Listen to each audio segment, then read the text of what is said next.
สวัสดีค่ะ FC แฟนช่องคุณพ่อคุณแม่พี่น้องสุภุสุขคนยินดีต้อนรับเข้าสู่ทางช่อง YouTube โจพารวยค่ะคลิปนี้เนาะค่ะเป็นแนวทางเราพัฒนาของปู่ขุขันเนาะค่ะที่ที่ FC คอมเมนต์มา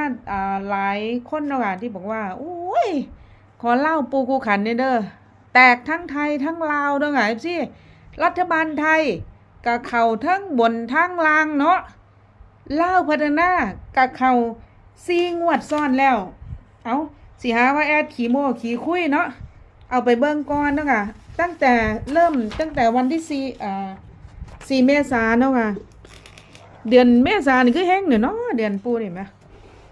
เดือนเด้อค่ะ4เมษายนเนาะค่ะเล่าพัฒนาเพิ่นออก445เนาะค่ะ445ปูให้45ออกขึ้นตรงๆคือออก45เนาะค่ะแอดจะไปเร็วในจักหน่อยเนาะค่ะเอาถามว่าเลขแนวทางทิศทางเล่าปูคูขันเป็นยังไงทำไม FC ถึงได้เบิ้งได้สนใจเรียกร้องกันมามากๆเลยเนาะค่ะเนี่ย4เมษายนเข้าที่45ตรงๆเนาะค่ะบัดนี้วันที่7เมษายนเนาะค่ะ7เมษายนนี่ปูให้เป็นบ่แอดลำดับวันที่ถูกบ่นี่ถูกอยู่ค่ะ7เมษายนเนาะปูให้18ออกล่าง81เนาะค่ะให้18กันมาล่าง10มาออก81คือเป็นเลข8ปูเนี่ยจะมาหลักหน่วยทันทีเด้อ FC เด้อโอ้บ่แม่นบ่คันปูให้8เนาะค่ะบนเนี่ยให้หลัก8เป็นบ่ค่ะแม่นบ่ถูกบ่เพราะปูให้หลักหน่วยบนปูให้8หลักหน่วยเนาะค่ะแต่ว่าพอออกล่างเนี่ย8มันสิไปอยู่หลัก10ทันทีเนาะค่ะนี่ค่ะอันนี้ก็ถือว่าพันเข่าอยู่นี่ค่ะแล้วก็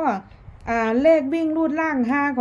ของปูนี่เนาะค่ะเพิ่นให้ล่างไปออกบนเนาะค่ะให้วิ่งให้รูดไปออก59บนเนาะค่ะเอา2งวดผ่านแล้วบัดนี้งวดที่จริงๆเนี่ยมันเป็นงวดที่4เนาะค่ะงวดที่3บัดนี้เพราะว่ารอบแรกน่ะบ่ได้ลงคลิปงวดที่1น่ะไม่ได้ลงคลิปแต่ที่ลงคลิปมากจริงคือ2 3 4 5เนาะเอาเบิ่งอันงวดที่ออกนี่แหละค่ะต่อไปงวดที่4เนาะค่ะงวดที่4นี่ก็ปูให้9มาเนาะค่ะหลัก9นี่ให้หลัก10ปูให้หลัก10ให้94 96ปรากฏว่าล่อง95นี่ปูบ่ได้ให้เพราะว่ามันเพิ่งออก59งวดวันที่7งวดวันที่7นี่เพิ่งออก59ปูก็เลยข้ามไปแล้วค่ะว่ามันเพิ่งออกก็เลยเอา94 96ปรากฏว่าออก95เนาะคันวิ่งรูดก็ได้อยู่เนาะบานี้งวดที่5เอา FC ท่านบ่ค่ะท่านบ่3นาทีละงวดที่5งวดล่าสุดเนาะค่ะวันที่11เมษายน2568เนี่ยเลขออก011เนาะค่ะข้างล่าง20นะปรากฏว่าปูให้0เนาะค่ะรูด0พอมาออกข้างล่างมันเป็นตัวกลับทันทีเนาะค่ะหลัก10คือ0เนาะค่ะปรากฏว่าพอเป็นล่างเนาะมันก็มาเปลี่ยนเป็นหลักหน่วยทันทีเนาะค่ะ20อันนี้ก็เดี๋ยวเลขปูจะเป็นลักษณะแบบนี้เด้อ FC เดี๋ยวเอากระสิบ่เว้าหลายเนาะค่ะปูสิอยู่ในสายแล้วให้ปูมาเว้ามาพูดเองเพราะว่าปูเพิ่นบอกว่าเดี๋ยวงวดนี้ตามสัญญาปูจะมาพูดเสียงจริงพูดจริงให้กับทางช่องโจพารวยเนาะค่ะกราบนมัสการครับปูเจริญพรช่องโจพารวยเนาะแล้วก็เจริญพรคุณญาติคุณโยมFC ทั้งหลายของช่องโจพารวยเนาะอาตมาก็อาจารย์ต้นเลยว่าปู่ขุขันเนาะเมื่อนี้ก็เป็นมือสันวันดีเนาะสิได้มาปล่อยแนวทางของหวยลาวพัฒนาเนาะงวดวันที่18เดือน4ปี68เนาะก่อนอื่นก็อาตมาก็จะขอแสดงความดีใจกับคุณญาติคุณโยมเมื่อวานที่ผ่านมาเนาะรัฐบาลไทยก็คันบาเคยฟังคลิป เก่าๆของอาตมาก็คือสิมีโชคมีลาภสุขุสุขคนเนาะก็อาตมาก็เคยเว้านำแอดโจแล้วว่าก่อนที่ลงแนวทางของหวยรัฐบาลไทยอาตมาก็ได้สอนแล้วเนาะกับแอดโจเนาะแอดโจนะ จ้ะแม่นอยู่ค่ะปู ก็ที่ถามว่าแนวทางของอาตมานี่อาจสิให้ล่างมันไปออกบนอาจสิให้บนมันก็ไปออกล่างจังซี่บางที่ก็ออกเป็นตัวกลับจังซี่นะคุณญาติคุณโยมคันใดฟังคลิปเมื่อครั้งก่อนนี่ก็คือสิมีโชคมีลาภกันสุขุสุขคนเนาะเพราะว่าก็แนวทางอาตมาก็เป็นจังซั่นก็คือเลขมันเข้านะเลขเข้าแต่ว่ามันเข้าผิดตำแหน่งเฉยๆเนาะมันบ่ถูกตำแหน่งซื่อๆแต่ว่าคันรู้จักคำว่าคูณไว้คืออาตมาเว้าก็คือสิยิ้มหวาน ยิ้มหวานอยู่ปู คุณโยมคือสิยิ้มหวานได้ข่าวมาจุรสปลากระป๋องเนาะปูกูขันนี่ก็ดีใจนํเด้อว่านํ FC สุคนผู้ใดที่ได้นะสำหรับคนที่ยังบ่ทันได้ก็พยายามต่อไปเด้อให้ใจสติใส่ปัญญาคือจังอาตมาเว้านั่นล่ะก็พยายามสังเกตพยายามเบิ่งแนวทางเพราะว่าหาลังเทื่อบางทีก็ให้ตรงมันก็ออกตรงบางทีให้ล่างก็ออกบนบางทีก็ให้บนก็ออกล่างจังซี่บ่เข้าอันนี้ก็อาจสิไปเข้าตัวรูดจังซี่เนาะก็คือทุกตัวเลขมันสามารถที่จะดิ้นได้เบิดเด้อคุณโยมอันนี้ก็ฝากไว้นำ FC สุคนเนาะก็สิบ่เว้าหลายดอกเว้าหลายยายห่างเดี๋ยวก็เสียวปูกูคันคือเว้าหลายเดี๋ยวเว้าดุแท้ ไกลเว้าเนี่ยเนาะนานๆมาพูดทีเนาะค่ะปูเนาะก็นั่นล่ะ เดี๋ยวก็ปูขันคือเว้าดุเว้าหลายก็คือสิว่าสิพยายามกระชับเวลาให้สั้นๆนะกับคุณญาติคุณโยมก็อย่าเฝ้าอย่าเฝ้าว่าสะก่อนเด้อว่าโอ้ยคุยหลายอีกสี่เนาะเอาต่อไปก็สิวกวนมาหาแนวทางของหวยลาวพัฒนามื้ออื่นเนาะวันที่18เดือน4ปี68นี่คันว่าคุณญาติคุณโยมสิวิ่งสิรูดไปก็มีเลข2กับเลข3เด้อสิมีเลข2กับเลข3ที่อาตมาคือมักส่วนตัวนะว่าสิให้น้ำหนักทอๆกันนั่นล่ะทีนี้ก็เดี๋ยวก็สิจดให้ทางแอดมินเพิ่นจดไว้ให้เนาะมี2ตัวบ่ค่ะปูวันนี้จะสิจับชุด2ตัวให้เด้อปานนี้มี2กับ3บ่ค่ะแม่นก็คือวิ่งรูดนะมี2กับ3วิ่งรูดแต่ว่าบนหรือล่างค่ะปูบนอันนี้บนเด้อคุณโยมเด้อบน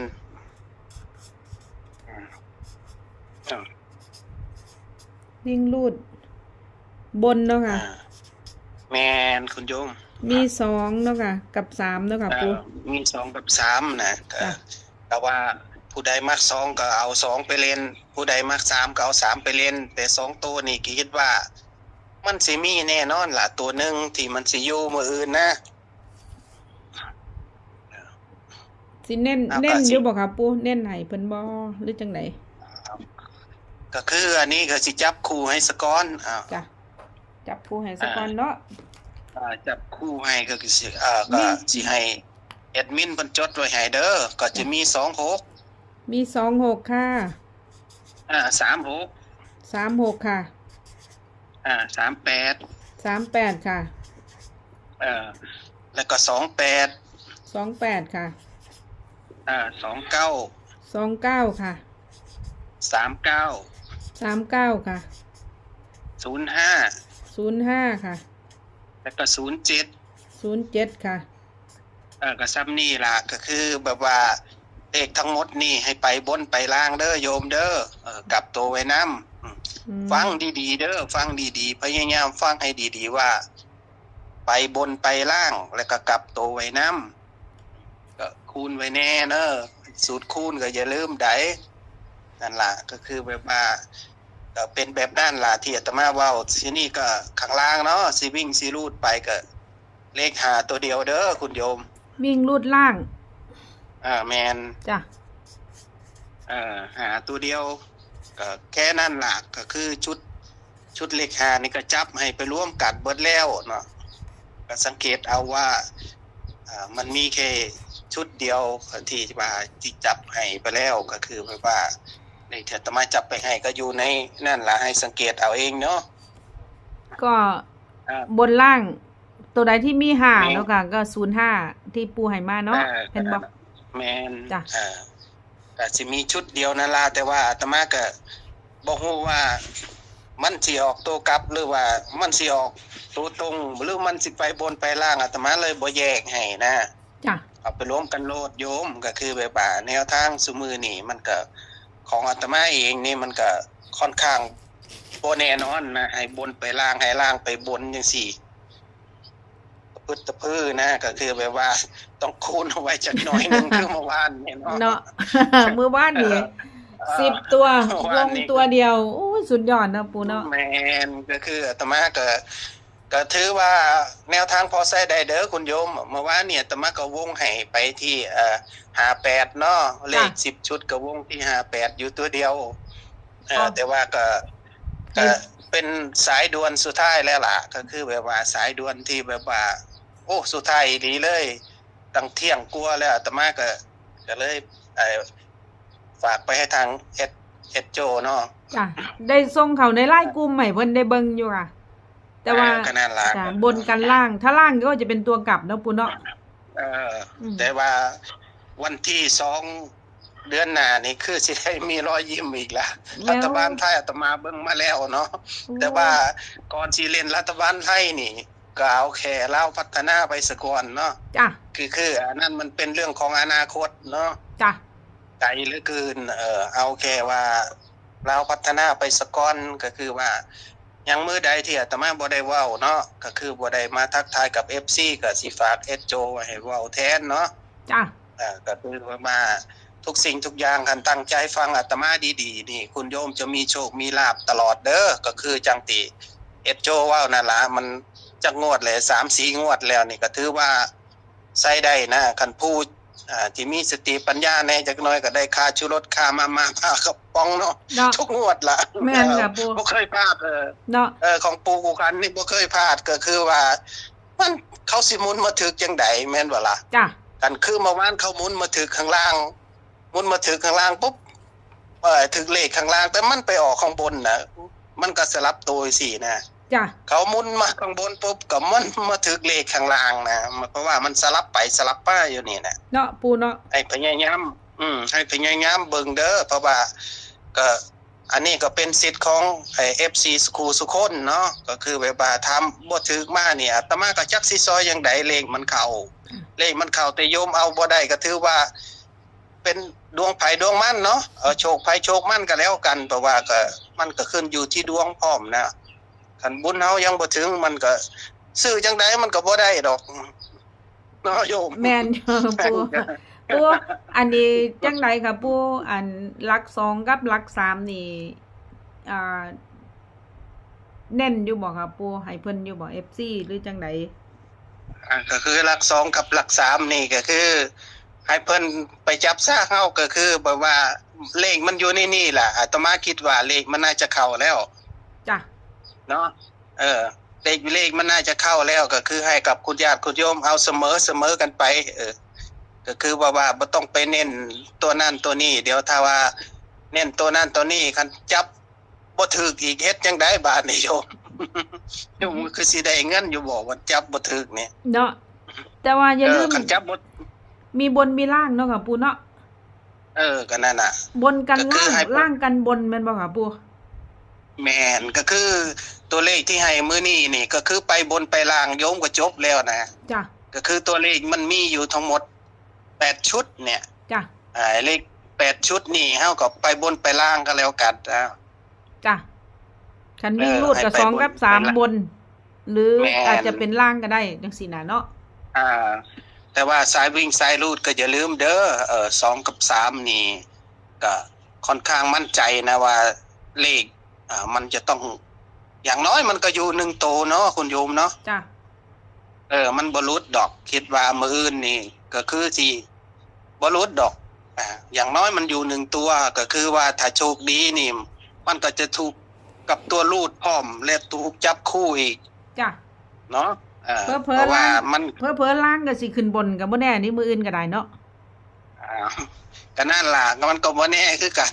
ล่างก็มีอยู่ชุดเดียวเด้อสังเกตเบิ่งดีๆเด้อ เห็นบ่ที่นี่อัดบอกนี่ล่างมีสุดเดียวเห็นบ่จ้ะ มีแค่ชุดเดียวได้ จ้ะ ก็มีโอกาสที่มันจะไปบนก็ได้ ก็คือแบบว่าของแนวหมู่นี้มันก็บ่แน่นอนเนาะคุณโยม จ้ะ เป็นไปได้เบิดล่ะ คัน แต่ คัน ว่า มาก็สิมาหลักหน่วยแมันบ่ค่ะปู่ แม่น ค่ะนี่คันมาหลักหน่วยแมันบ่ค่ะคันล่าง แม่น คันไปบนสิอยู่หลัก10แม่นบ่บ่แน่ แม่น ก็บ่แน่คือกันแม่นบ่ปู่ มันก็บ่แน่คือกันก็คือแบบว่า มันเป็นไปได้เมิดล่ะโยมก็คือแบบว่าคือการสันนิษฐานของเฮาคือการวิเคราะห์ของเฮาก็คือ เลขมันสามารถไปได้เมิดล่ะของมันบ่มีหักเนาะ บ้านนี้วิเลขวิ่งบนเนาะค่ะมี2กับ3คือ แม่น 2สังเกตดูปู่จะให้เป็นหลัก10ด้วยค่ะ2จะอยู่ที่หลัก10เนาะ อ่า ส่วน3 อ่า ปู่ก็ให้เป็นที่หลัก10ถ้าลงล่างนี่จะเป็นหลักหน่วยทันทีเด้อ อ่า เนาะค่ะปู่เนาะ แมนให้เพิ่นสังเกตเอา อันนี้ก็คือใส่สติปัญญาฟังพยายามฟังเอดมินเพิ่นเด้อเพราะว่าเอดมินนี่เพิ่นก็จับจุดจับอีหยังได้แล้วก็คือก็ตามนั่นล่ะโยมเนาะก็คื บ้า อน แบบ นี้ ว่า เลข05ก็คือมีรางนี่คือหาเม็ดเดียว ปกติถ้าขึ้นบนนะคะ05ไม่ว่าจะไปบน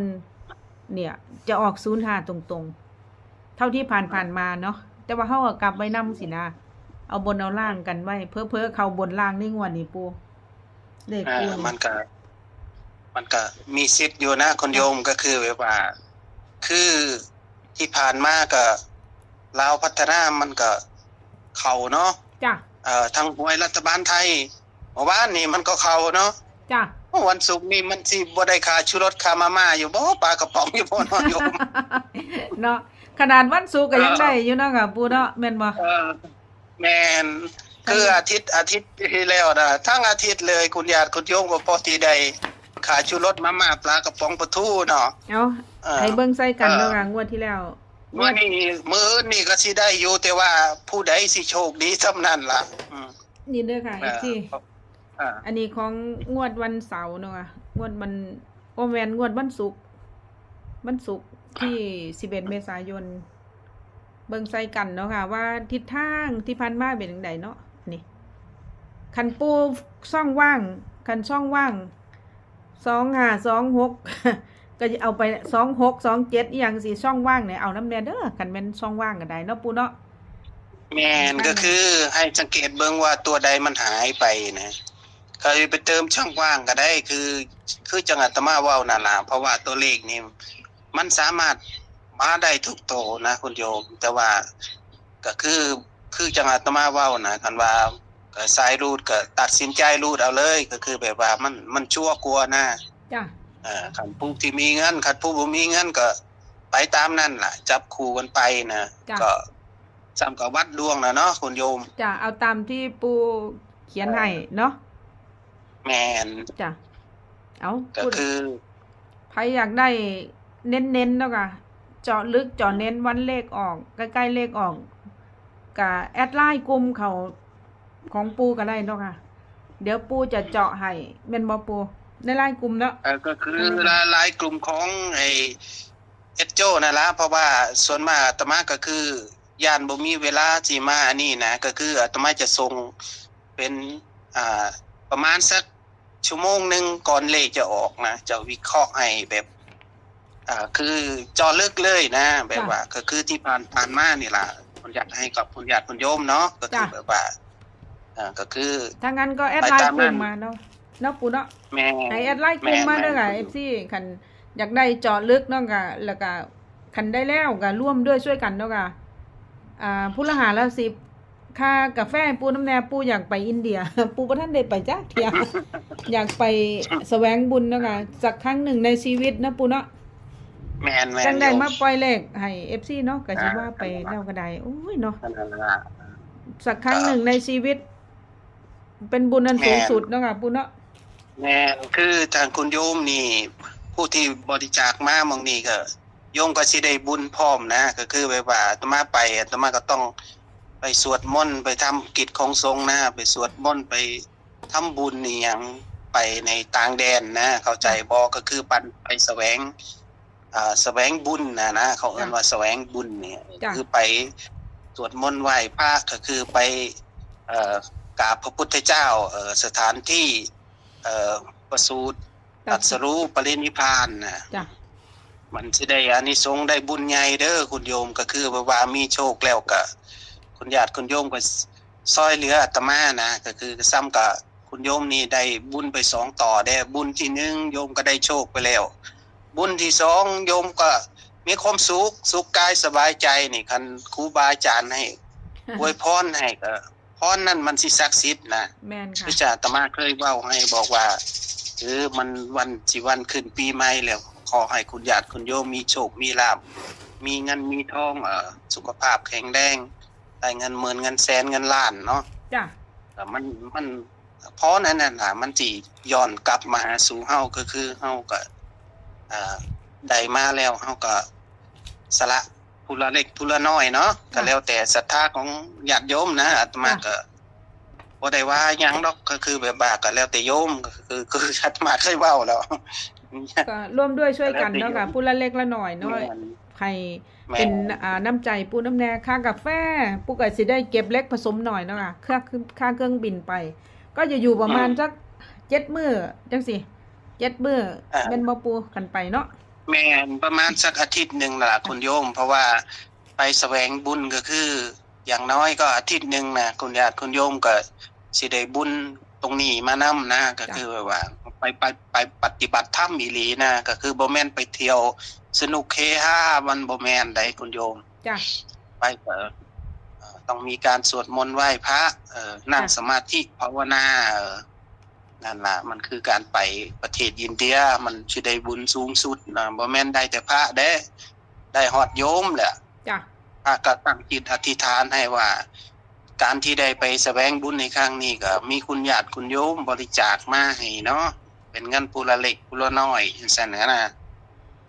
อานิสงส์ผลบุญนี่มันก็สิส่งกลับมาให้ได้เอา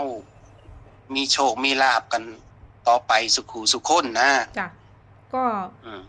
ประมาณนี้เนาะแนวทางตัวเลขถ้าใครผู้ใดอยากเข้าไล่กลุ่มโจพารวยเนาะค่ะปูสิเน้นให้มือใกล้ๆเลขออก ใกล้ๆเลขออกเนาะแอดจะส่งเข้าในไลน์กลุ่ม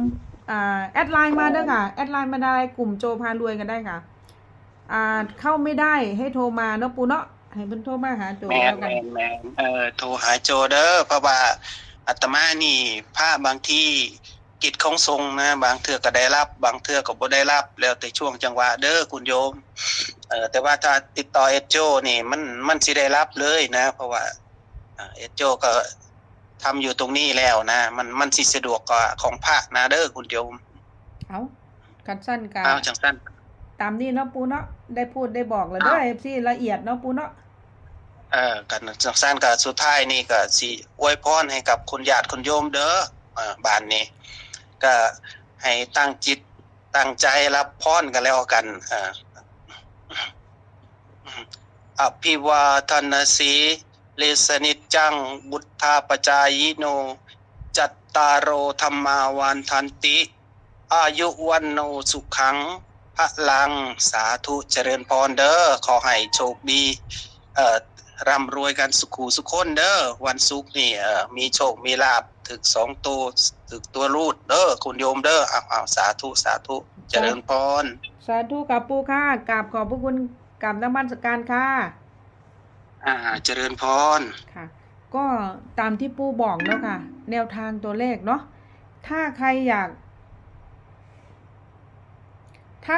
ได้เนาะค่ะตัวที่ปู่ฟันให้เนาะค่ะคือจังเลข10ตัวรัฐบาลไทยเนี่ย10ตัวให้10ตัวก็จริงอยู่แต่ว่าวงกลมอยู่ที่58เนาะอันนี้คือรัฐบาลไทยเพิ่นว่าไปบนแต่ว่าบนกันล่างเนาะค่ะเลขปู่ก็เหมือนกันกับแนวทางลาวคือกันเนาะค่ะบนมาล่างมาบนถ้าไปบนก็คือจะตรงๆถ้ามาล่างก็จะออกเป็นตัวกลับทันทีก็คือจะเปลี่ยนเป็นหลักจากหลัก10เนาะค่ะบนหลัก10ก็จะเปลี่ยนเป็นหลักหน่วยทันทีเนาะค่ะ จำได้เนาะ FC เนาะเอาผู้ใดอยากได้ตัวเน้นๆเนาะค่ะแอดไลน์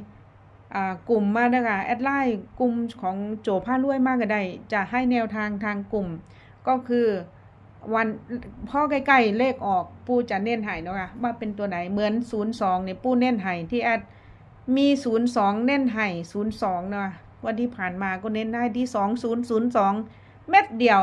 แต่ว่าเพิ่นก็มีตัวกันคือ01กับ03เท่านั้นเองเนาะค่ะก็0646579888เนาะค่ะถ้าแอดไลน์ไม่ได้ก็ให้โทรมาหาแอดเนาะค่ะให้โทรมาเนาะค่ะ0646579888เนาะค่ะยินดีรับทุกสายถ้าแอดว่างเนาะแต่ว่าก็มันโทรมาดูแน่จักหน่อยเนาะค่ะบางครั้งคันบ่ได้รับแอดก็จะโทรกลับเนาะก็โทรเข้ามา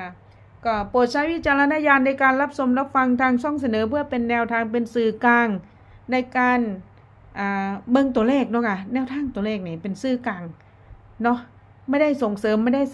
สนับสนุนเล่นการพนันทุกชนิดทางช่องและปู่กุขันไม่ได้สนับสนุนให้เล่นการพนันทุกชนิดนะคะก็ถูกใจเนาะค่ะถ้าถูกใจขอคนละ1 ไลค์ 1 แชร์ในเด้อค่ะเป็นกำลังใจกับทางช่องโจพารวยน้ำแน่เนาะค่ะฝากกดไลค์กดแชร์กดติดตามให้ด้วยนะคะใครกดติดตามกดไลค์กดแชร์ให้ก็ขอให้มิโชคมิลาภมิมันไปเพื่อนบ้านก็ขอให้แห้งให้ปังให้รวยทุกๆคนทุกท่านเนาะค่ะไปรัฐบาลไทยก็ถึงรางวัลที่1มิโชคมิลาภมิมันเฮงปังรวยทุกคนทุกท่านสำหรับคลิปนี้แอดขอตัวก่อนเนาะค่ะคลิปหน้าเจอกันใหม่สวัสดีค่ะ